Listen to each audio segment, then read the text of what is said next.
Hi everyone, welcome to part 2 of chapter 11, our 100-point quiz. We're going to start with anorexia and bulimia nervosa. This video that you're about to watch, it will be on the quiz, and I expect you to summarize the video, and it has to contain 3 things. 1, statistics from the video. What are the disorders to your body system? What they do to your body system, meaning anorexia and bulimia, what it does to your body, how it affects and impacts your health. And 3, what the disorders do or how they impact your mental health and your environment. Whoa, we jumped ahead. Back, actually. Okay, so we're going to go ahead and watch the video now on that.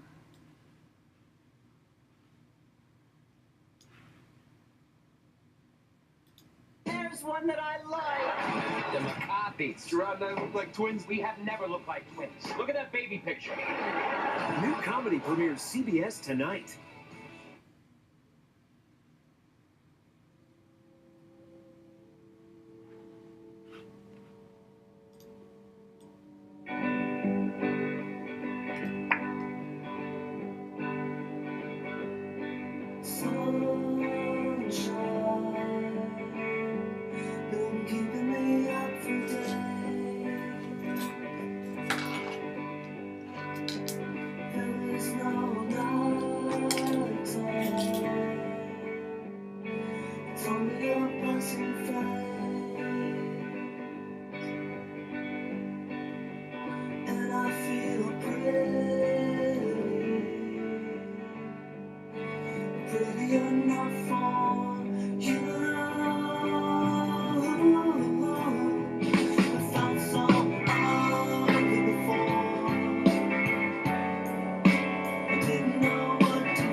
Not worth it to you,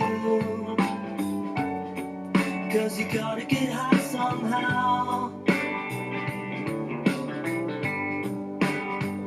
Is it destruction that you require to feel like somebody wants you? More for real.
it's not.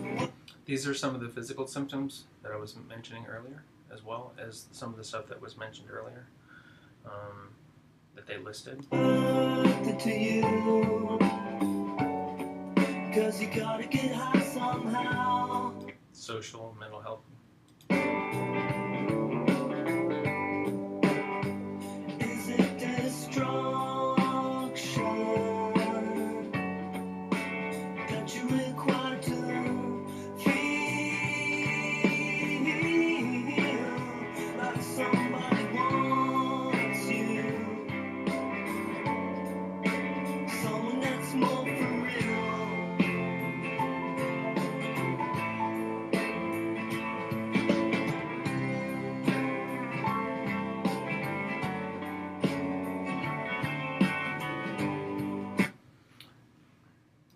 And that's basically the review on that. Now, you also went over your discussion or your journal questions this week and referred to that as well for information. And you can pull that from the exam as well as the information that you found here. Again, statistics from the video, at least 4 or 5. What are the disorders due to your body? Of course, it's going to jump ahead. And the how it affects you with your mental health are all key elements that I want you to focus on. Now, we have a lot of athletes in our class. Gymnasts over time have had the worst issues with this because they receive so much pressure from the Olympic Committee to be a certain body size and to be able to be small enough to be able to perform all the tasks that they need to do. Several gymnasts are on diets for months of fruits, laxatives, and painkillers just to function and stay at that ideal weight that they're required to be for their weight class.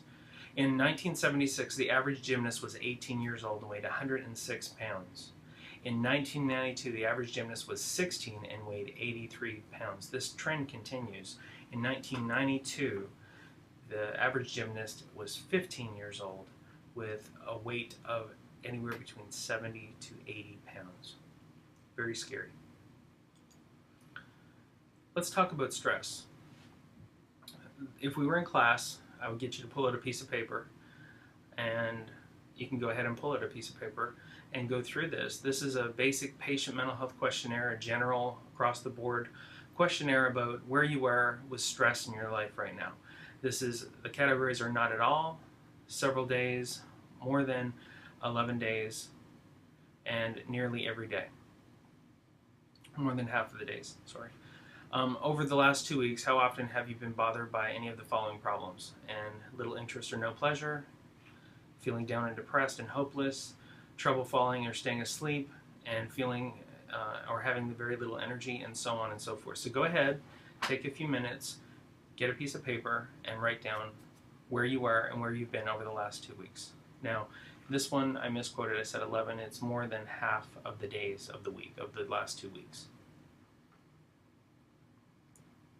So go ahead and do that.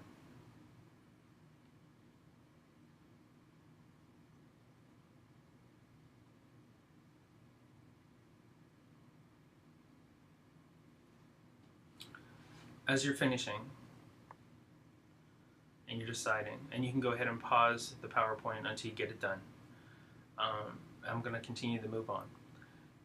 I want you to look at where you are with your stress level and how stress impacts you as a student and where you are with that. Think about all the pressures in your life right now. As a student, you may be in a relationship, you may have obligations to the sports, you have papers you have to do, your parents expect certain things of you, your friends expect certain things of you, your boss may expect certain things of you. Put all that into this questionnaire and kind of figure out where you are and how much stress that is impacting your life right now. And you'll be surprised how much stress you're actually dealing with. We don't realize it, how much stress we have in our lives until we start looking at it. This video on stress will be on your exam. You're going to have to do an essay on this. And I want you to summarize 3 things. The causes of stress, at least 5. Social outcomes of stress, and the impact that stress has on your mental health. Now, I'm doing the videos because I think it's super important that you get a visual aid with it, but I also want you to be able to summarize. the big thing that the carryover takeaway is, if you have good summary skills in the video presentations, you're going to summarize better in your final paper. So that was my brain thought through the whole process, through the whole class, and I think you've all been doing very well with summarizing, much better than you did at the very beginning. Some of you just natural, some of you struggle with it a little bit, but you're doing much, much better. So we're going to go ahead and do that now and watch the stress video.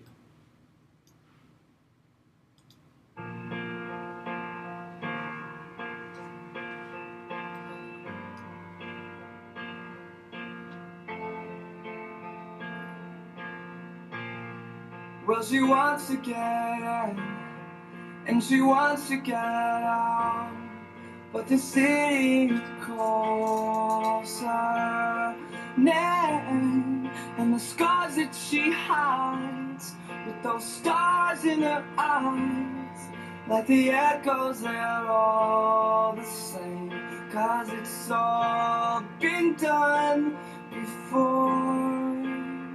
Yes, it's all been done before. And oh, you can let this one go. You could try on your own, but I want you to be here. And oh, now the signs are all quiet, and the streets are all tired, and I want you to be here. Well, she's sick of this town and the walls in this house, but her pride just won't let her see that when she swears that she's made with a heart that won't break, she could be dead, but she'd still believe that it's all been done before. Yes, it's all been done before. And oh, you can let this one go. You can try on your own, but I want you to be here. And oh, now the signs are all quiet, and the streets are all tired, and I want you to be here. Oh, I want you to be here. They can tell you that they want you to stay for what you've done. They can tell you that it's alright to be what you've become. And you go, 'cause you know it's for sure. Oh, you can let this one go. You can try on your own, but I want you to be here. And oh, now the signs are all quiet, and the streets are all tired, and I want you to be here. And oh, now I try to be quiet, but this heart is on fire, and I want you to be here. I want you to be here. I want you to be here. I want you to be here. I want you to be here.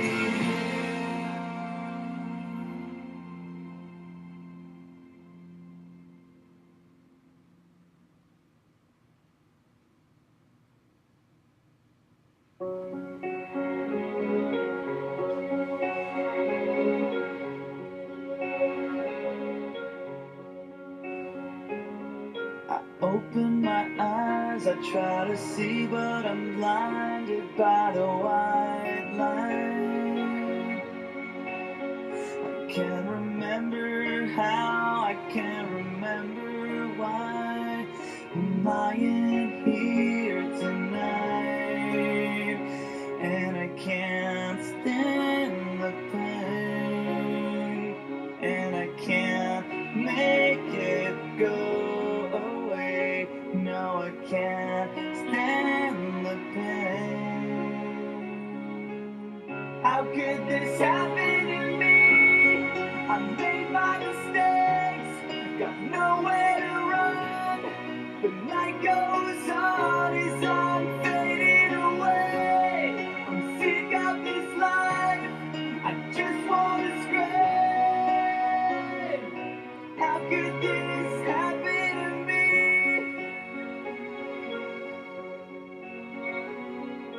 Everybody's screaming, I try to make a sound, but no one hears me. I'm slipping off the edge, I'm hanging by a thread. I wanna start this over again. So I try to hold onto a time when nothing mattered, and I can't explain what happened, and I can't erase the things that I've done. No, I can't. How could this happen to me? I've made my mistakes, got nowhere to run. The night goes on, as I'm fading away. I'm sick of this life, I just wanna scream. How could this happen to me?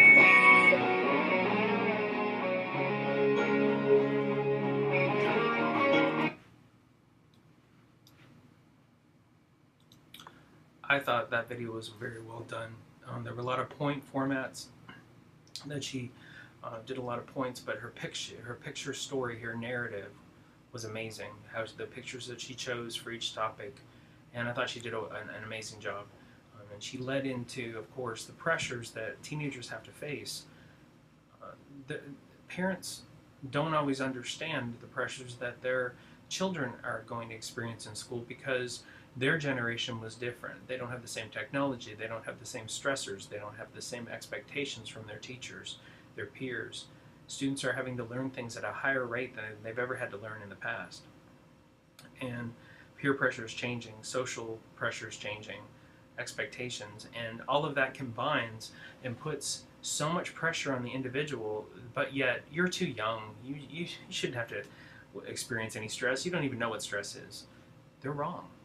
There's a lot of stress that goes on among teens, and especially young people in school, just starting off in college. It's a huge pressure time because you're finding yourself. You're trying to figure out your balance. You're learning how to make your own mistakes and how to fix them yourself. So it is a difficult time, and sadly, like the end of the video shows, it does sometimes fade into that place where you have a breakdown and your mental health breaks down, and suicide is unfortunately a high statistic.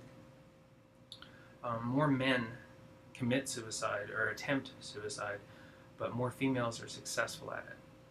So that's a statistic to keep in mind. If there's any, and if you know anyone who are showing any signs that we're going to show later, make sure you offer some help. Make sure you talk to them.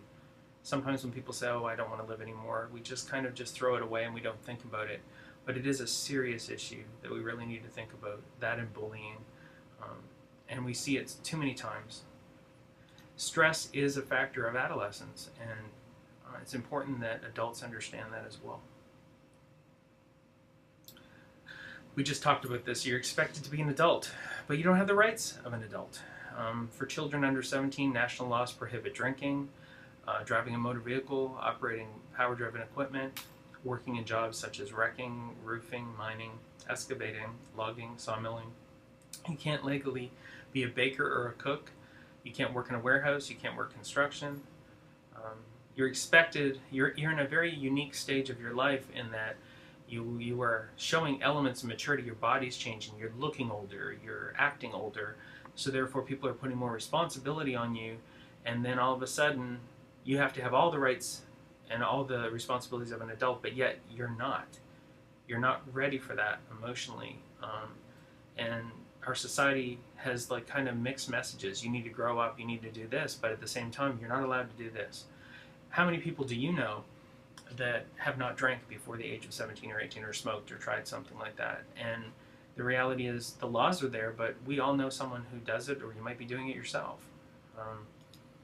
Do the laws really stop those elements? Is it part of the pressure that we're experiencing? Who knows? There's all kinds of theories. Legal drinking age. Let's look at some interesting statistics on legal drinking age. Our text was a little off on that, as was pointed out today in class. Thank you. Right now, U.S. history of alcohol minimum purchase by state. And yes, I'm using Wikipedia. Some of their stuff is really good. Alabama. What I like about this chart is you look from the 1970s, before that 1933, 1919, nobody knew. But you look at the 21st century and alcohol consumption of the ages.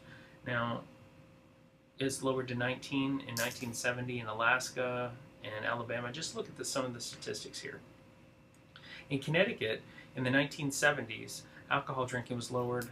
In 1972, that was the year I was born, it was lowered to the age 18. It was raised to 19 in 1981, 1983, and then 1985 it kept going up to 21. Now let's take a really quick gamp all the way down through.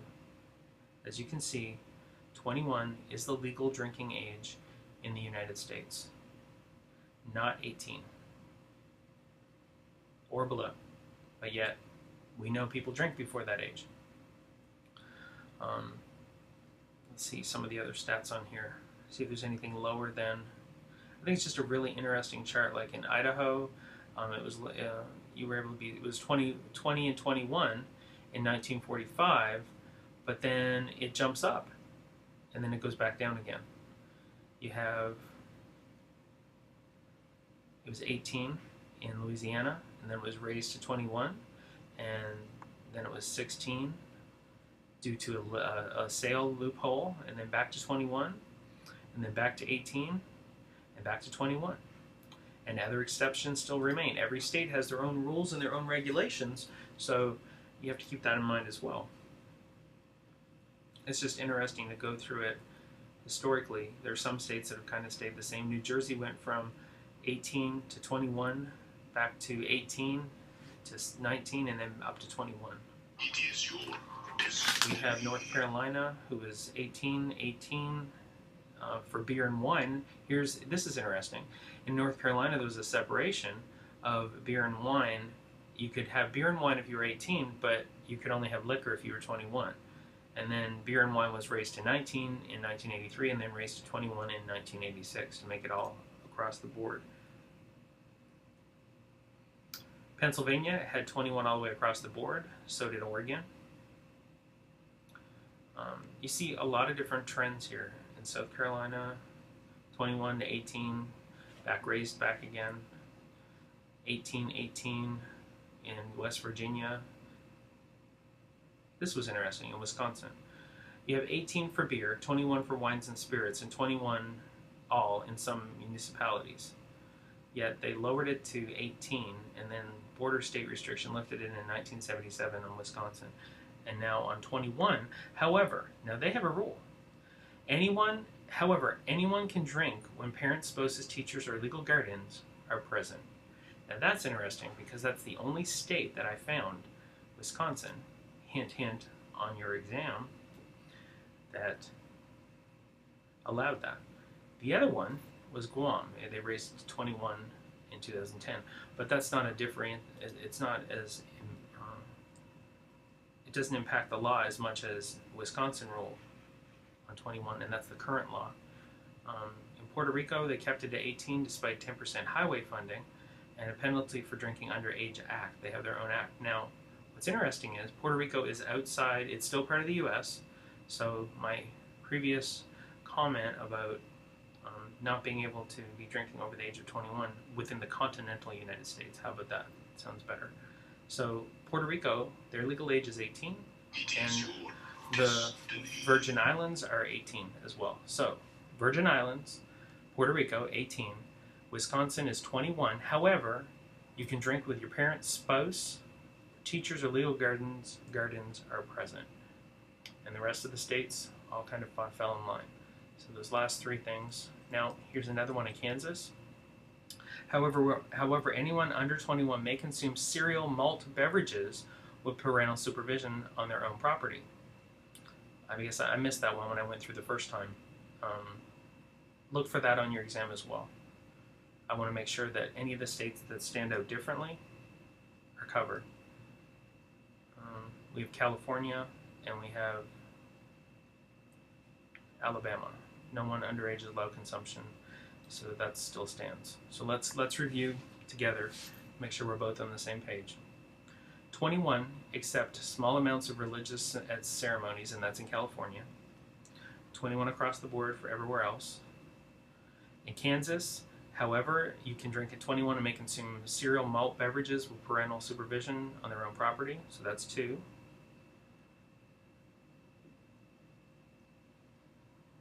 21 in Wisconsin, however, you can drink with your parents, spouses, teachers, legal guardians when present. And are all the states at 21? If I say the continental United States, yes. If I say all of the United States, all United States, including the islands, I would have to include Puerto Rico and Virginia, which are 18. So keep those in mind. Possible questions on your exam. Either way, it's really good information. Okay, let's move on from there.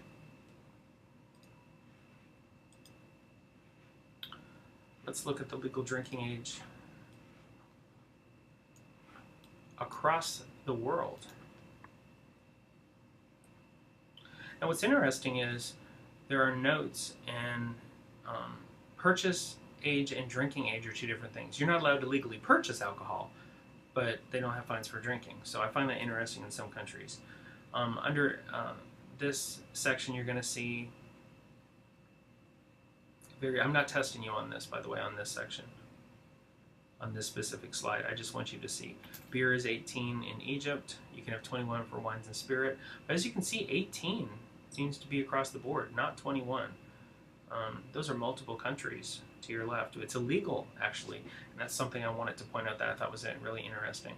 In Guinea, there are no legal limits. You can drink at any age you want. In some countries, it's illegal, completely illegal. And again, we have some of these rules if your parents are present and whatnot.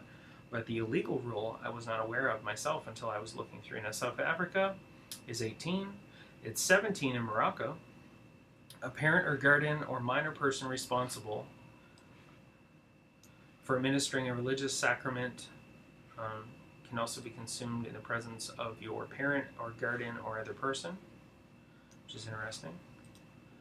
It is illegal in Sudan. Check this out. 15 years old in Togo, as opposed to none before. Now here we have the British Virgin Islands, where they're separated. Your drinking age is 16, so you can drink at 16 as long as you don't purchase it. But you can purchase it at 18. Personally, that doesn't make any sense to me. Basically get someone else to buy your liquor, but if you're not allowed to purchase it, but you're allowed to drink legally in the British Virgin Islands. So I think that's why there's a lot of teen cruises, high school cruises to the Virgin Islands. Now Canada is interesting.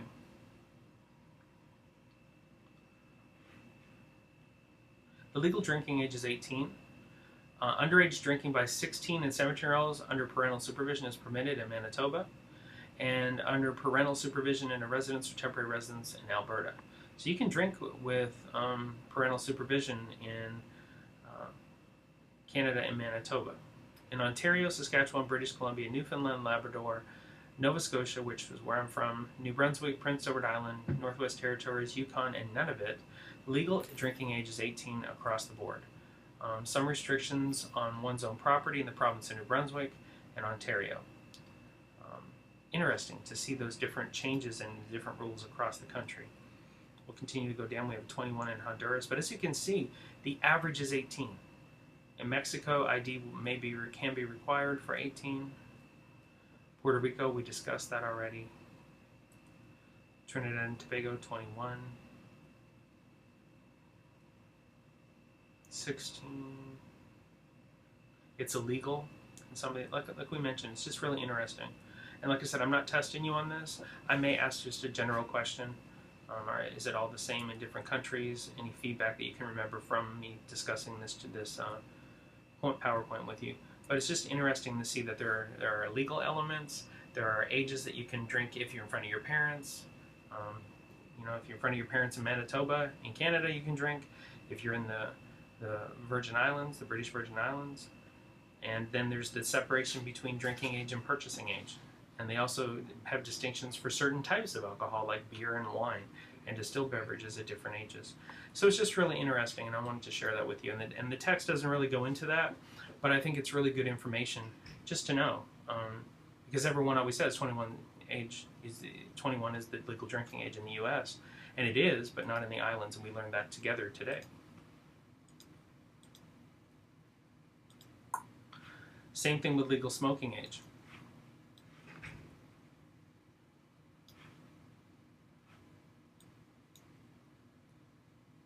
16, 15 in Asia, Bangladesh. It's the earliest.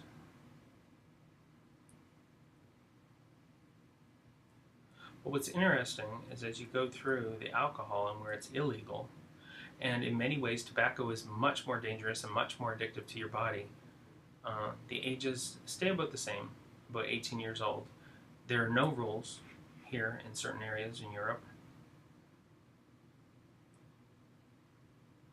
But one thing I'm not seeing, and I hope you're noticing as well, there's no illegal. None. So, like I said, in many ways it's much more dangerous than alcohol to your body, with cancers and poisons and toxins that are consumed through it. Not that alcohol is any less with the toxins it does and the damage it does to your liver and whatnot, and the social issues and barriers. But it's just really interesting to look at this and see that. Okay. We're almost there, guys. Cognitive development. We already went over this already. Piaget's theory of cognitive development. Sensory motor, preoccupational, concrete operational, and former operations. What do you think our focus is? We're talking about adults? No, we're talking about adolescents. So, formal operations are 11 plus.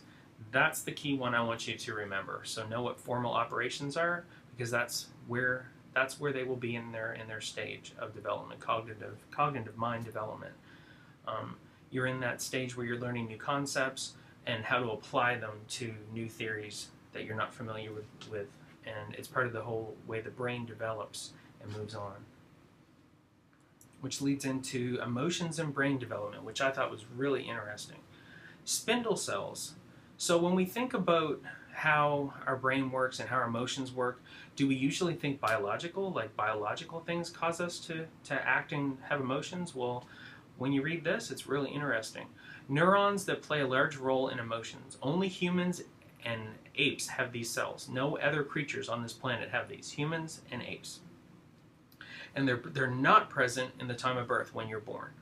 They develop as a child develops, and it develops within you. These spindle cells develop, and when you learn concepts of morality, and when you learn concepts of social judgments, and especially when you hit puberty, it really starts to hit. So on a biological level, our emotions are also controlled by our cells. On a cellular level, we're not born with these. So it tells you the body is supposed to go into this developmental stage of independence and growth and understanding, and all our body works together to push us to be independent and to be survivors on our own. And this goes back to caveman days, where our bodies are designed, we have to take care of ourselves. We have to be able to think clearly. We have to be able to outdo the predator, to find the prey, to get the food so we can eat and bring it back to the cave for our families so we can survive. How to build fire. Stress and anxiety related emotions and self-awareness, all triggered, all genetic, all throughout time. They're still part of who we are. And it's just really interesting to know that our emotions can actually come from our cells. So not just hormones. Reticular activation system, RAS, is a complex subcortical system that protects the brain from being overwhelmed by a lot of these different emotions and feelings. But I want you to really focus on the spindle cell, because I think it's fascinating, and it would be something that you could do a paper on, and it probably would be a really good read. Egocentrism. How many of us know someone that's egocentric? Teenagers seem to, not all, but most of them seem to go through this stage where there's self-centered thinking patterns in their teen years. They're egocentric. They're thinking about their world, their needs, and that's part of the process of becoming independent and separating away from your parents. So it's not 100% bad, but some people can go overboard with it. In imaginary audiences, the teen believes that the world is being critical of their behavior and their looks. We all know someone who is very defensive, and they imagine that everyone is against them and society's against them, and they're looking at me, and they have a lot of personal self-esteem issues that they're trying to work through, and their identity. So keep that in mind. Personal fable. We also all know one of these people. The teen thinks they're the hero, they're indestructible, that nothing can hurt them, and they're almost like a Greek god. And they believe that until, of course, they have an injury or something happens. But these are things that happen in adolescence to make us stronger and believe in ourselves. And historically, it can go through time. Look at the movies that we have. They're all focused on the hero, the man who rose up and fought injustice. We all have that within us. And it's not just at adolescence. It can carry on into adult life too. But it's good to retain some ego because it gives you confidence. It gives you the strength to push through really bad circumstances and events in your life that normally you wouldn't have been able to manage. So, these aren't always bad things. Ego is not always a bad thing. It just can be in excess, and the adolescents seem to have it in abundance. Critical thinking. Convergent thinking is thinking used for one correct answer. An example, you don't know it, but you know you can use the calculator to find out and set out to do that. For example, you look at a math question and you're like, how do I do that math question? You can't do x plus y equals z, whatever, but if you have your computer, your calculator, you can add that up, and within 10 minutes you're like, I got this. That is convergent thinking. You don't know the answer, but you know how to get the skills to get to that answer. Divergent thinking, however, is thinking used when a problem may be solved and it has multiple answers. Like you're going to ask the question like, what would happen to us if we had no thumbs? What would happen if an EMP went off and all of our electricity disappeared? What would you do? That kind of thing. It allows us to think in multiple aspects on multiple levels, and that's what we call divergent thinking compared to convergent, which is something that's almost a seek and find, that I can fix that problem and I can see the pattern, where divergent is multiple. So this is our last video today, guys. This particular video is a religious-based message on bullying, but I thought the delivery was very well done and an excellent example of the impact of how mental health can affect you and your spirit and impact on your behaviors and actions. It's easy to follow the crowd, guys. Our words can cause harm, but sometimes our actions can set us free. It's important that you don't look at this as a religious video, or if someone's offended, I apologize if it's not your particular religion. It's not mine either, but I thought the message was really profound, because sometimes when we do things we think are funny or we think are appropriate, we don't realize that if it happened on our own back steps or it happened in our own home, we look at it completely differently. So I wanted to end with this video. This video will be on your exam, a summary, and I really want you to think about it, because bullying is a major issue of adolescent life. It can impact your identity, it can impact your development, it can impact your growth, it can alter how you develop, even with puberty, and how you interact with people. These are all things that combine, and this is like going over everything that we talked about. I think bullying is something that everyone is trying to fight against right now. So I just want you to go ahead and watch it, and that'll be the end.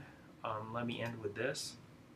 If you know anyone who has suicidal signs like this: depressed mood, substance abuse, loss of interest, pleasurable activities, decreased activity and attention level, distractibility, they're withdrawn from other people, they isolate themselves a lot to their room, they sleep on their appetites, they have no appetite or they've changed their appetite, they're always thinking of death. Morbid ideation means they talk about death, they write about death, poems, stuff like that. Verbal cues, I wish I was dead.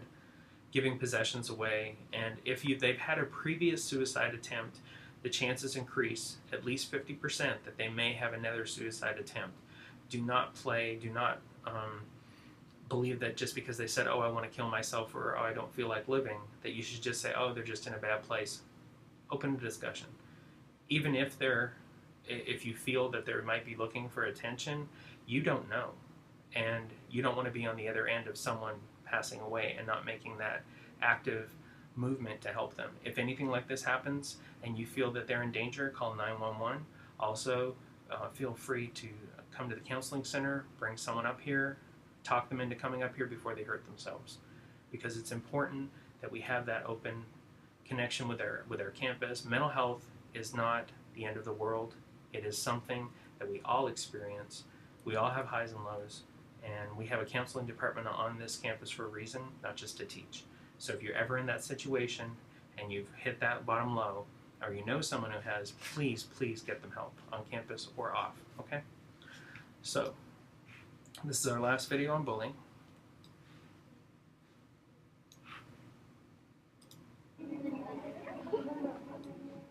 We are all brothers and sisters. I imagine that every person on earth has been affected in some way by the destructive spirit of contention, resentment, and revenge. The spirit of envy and hatred has led to some of the most tragic stories in history.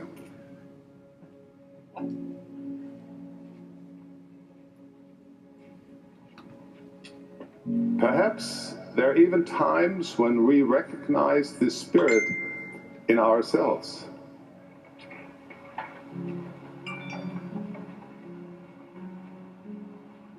We are not perfect. The people around us are not perfect. Jess! Jess, come on! Mom needs a car!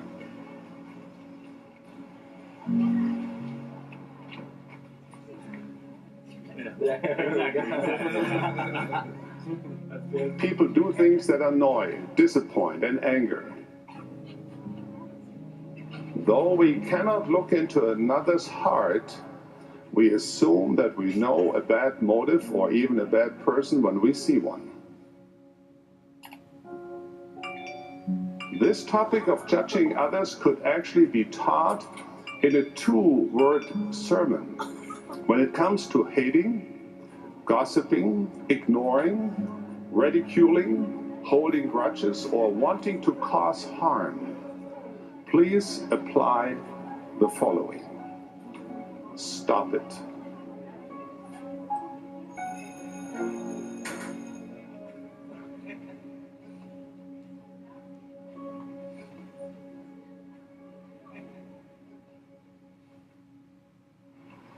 Jessica! Hey, why didn't you call me? Hey, hurry up! Get in the car! Where were you?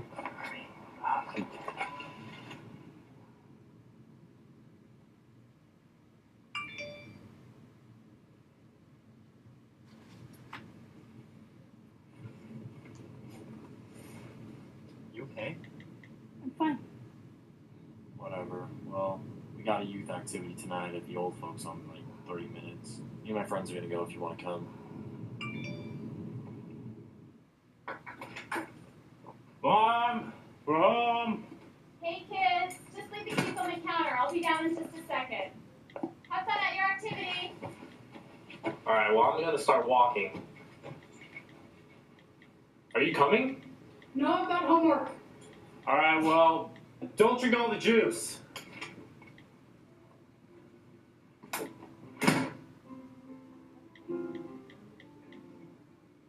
We may get there before the day is done. Okay, here we go. Okay, I'm first now you, Sam. Draw. You said go. Whatever, Okay, just go anyway. it doesn't even matter. No, he doesn't get to take it. Love what? Drama? You cheating? You got a wild card on This is why you are you kidding me, Sam? This is why you That's want a me to secret. You ready to go back to your room? Hey, are you the one that made that picture of Melissa? What picture? You made her cry in biology today. Look, I was just joking around, so people need to stop taking things so seriously.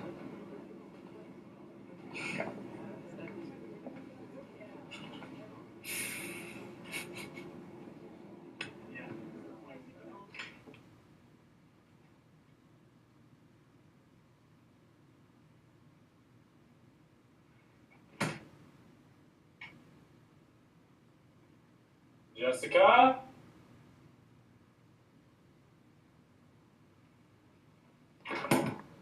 Thanks for drinking all the juice.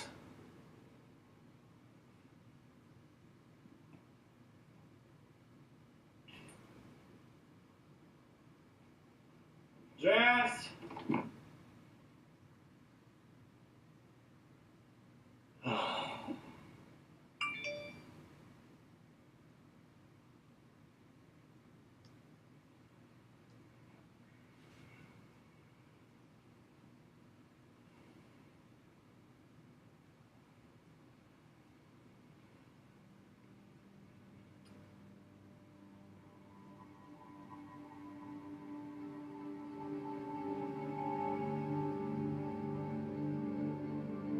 Jess? Jessica? Jess?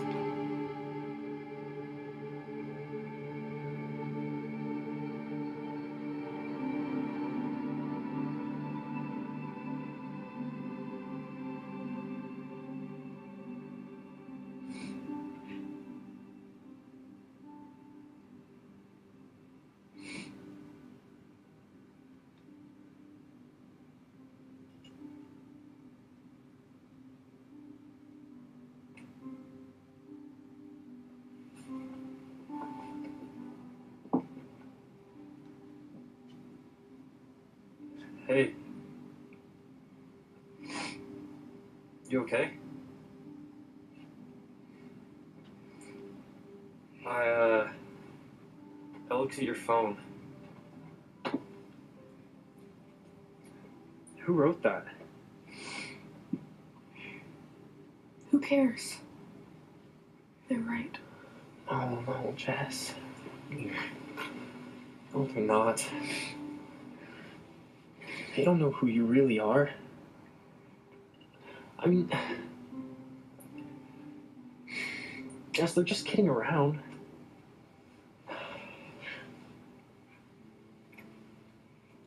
You are just like them. Especially at school. Haven't we all, at one time or another, meekly approached the mercy seat and pleaded for grace? Haven't we wished with all the energy of our souls for mercy, to be forgiven for the mistakes we have made and the sins we have committed? Forgiving ourselves and others is not easy. In fact, for most of us, it requires a major change in our attitude and way of thinking, even a change of heart.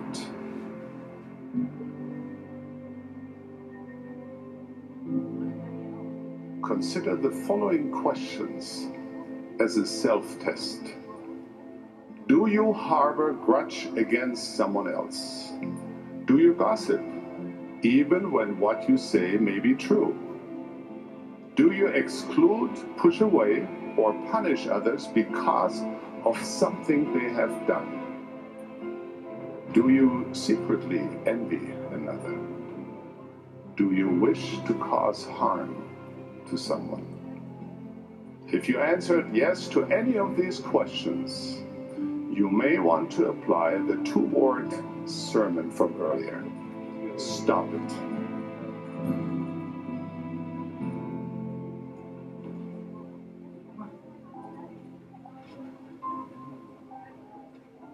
There's enough heartache and sorrow in this life without our adding to it through our own stubbornness, bitterness, and resentment.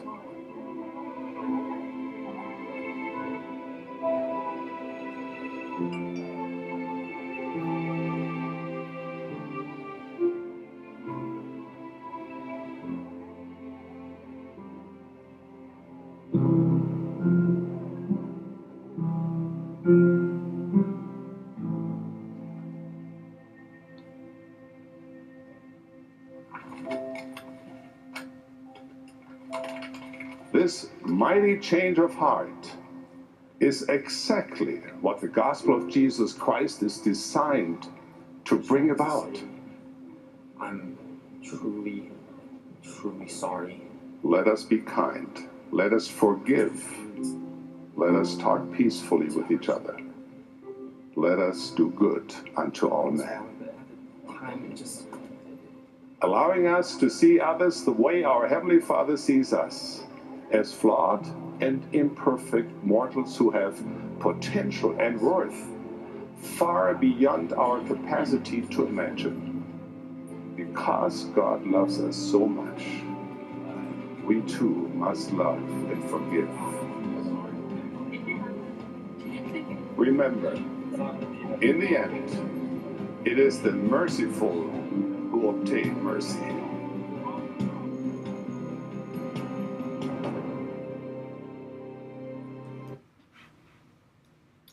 I thought it was a very powerful message, especially on bullying. There's a lot of different videos on bullying, but I thought that one had a more deep impact on the fact that it's not just the bullying, it's how we can change. Most videos on bullying are focused on the acts and what's happened because of bullying, which obviously this also covered too. But I like that it brought it close to home, and it gave an example, like his little sister's being bullied. That was a reality check for him. And unfortunately, bullying still goes on every day. We're all guilty of it on some level, and it's a developmental stage.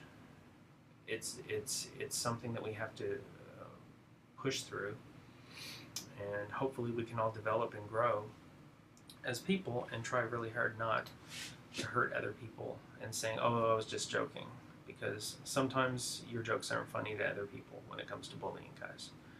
So that's the lesson for the day, and we are done. This is part 2. We're completed. And so that means you're ready for your video, you're ready for your test. So your test will post on Saturday at 8 o'clock, and you will be able to take it at that time. It is not due until Tuesday at 10 p.m. Good luck. I think you'll all do very well. Again, it's based on the 2 videos, and I also included the 3rd video for your final paper. But that's not going to be on the exam. That's just for later reference for you guys, because I'm trying to get you prepped for it. So, I hope you guys have a good weekend, and I hope you had some good takeaways from today's lecture. Have a good weekend.